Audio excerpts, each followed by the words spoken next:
Hey everybody, welcome to the Lunar Lowdown with me, Sally Nurney.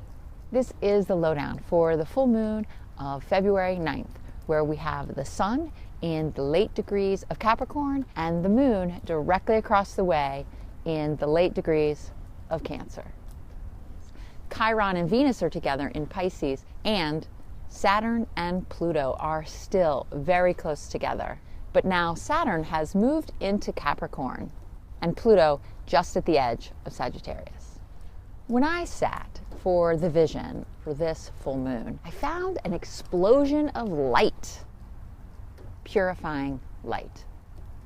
Light, la la la la la. And by touching into the earth light that lives at the center of our planet, I got it. The sap of the earth is rising.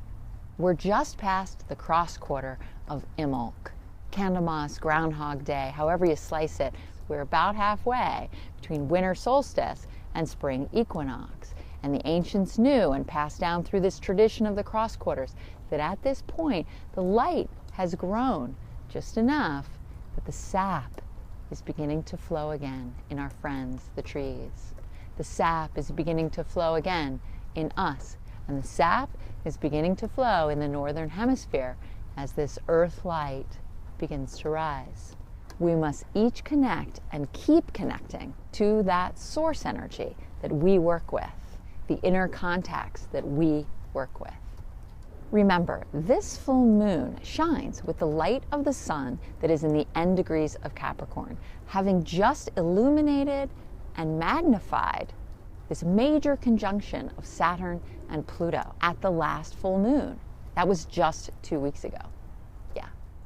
These are deep, difficult times that can drive us down into our own shadow voices, with Pluto continuing to negotiate with Saturn. Pluto, a character of shadow, power, transformation through destruction.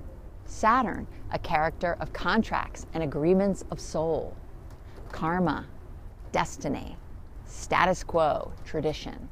In my own overwhelm and attempts to find a clear message for you, I took a deep look at this light, this brilliant light of connection. And I saw the 12 zodiacal beings surrounding this light and our earth. And here I'm reminded of the teachings of absolute truth and relative truth.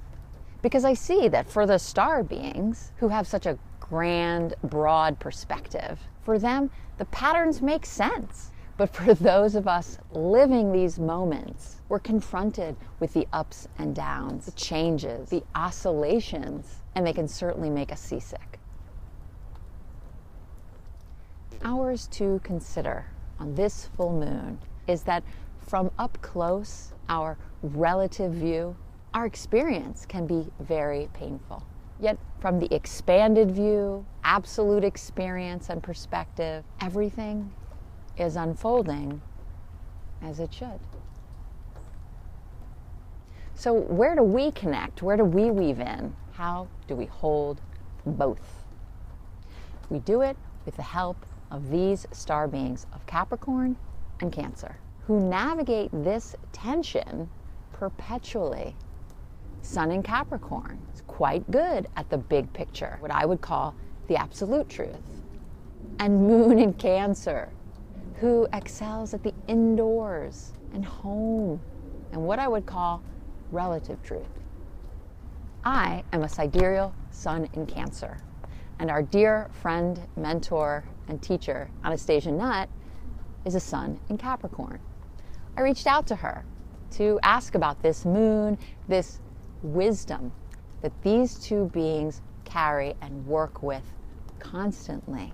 And she said, Cancer and Capricorn balance the dynamic of inward draw and outward striving, knowing who we are within and using that to inform what hills we climb. I look again, and they show me the light now transformed into a great grouping of monarch butterflies.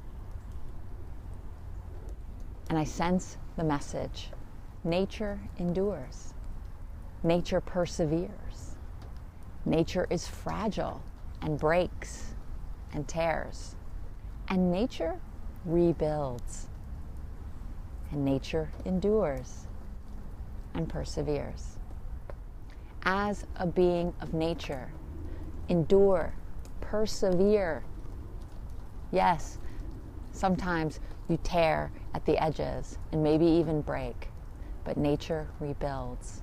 As the sap of the earth light rises, be there in your meditations, in your consciousness, to receive that energy. Stay connected to your inner contacts, your sources of brilliant light. Thanks so much for watching. Bye.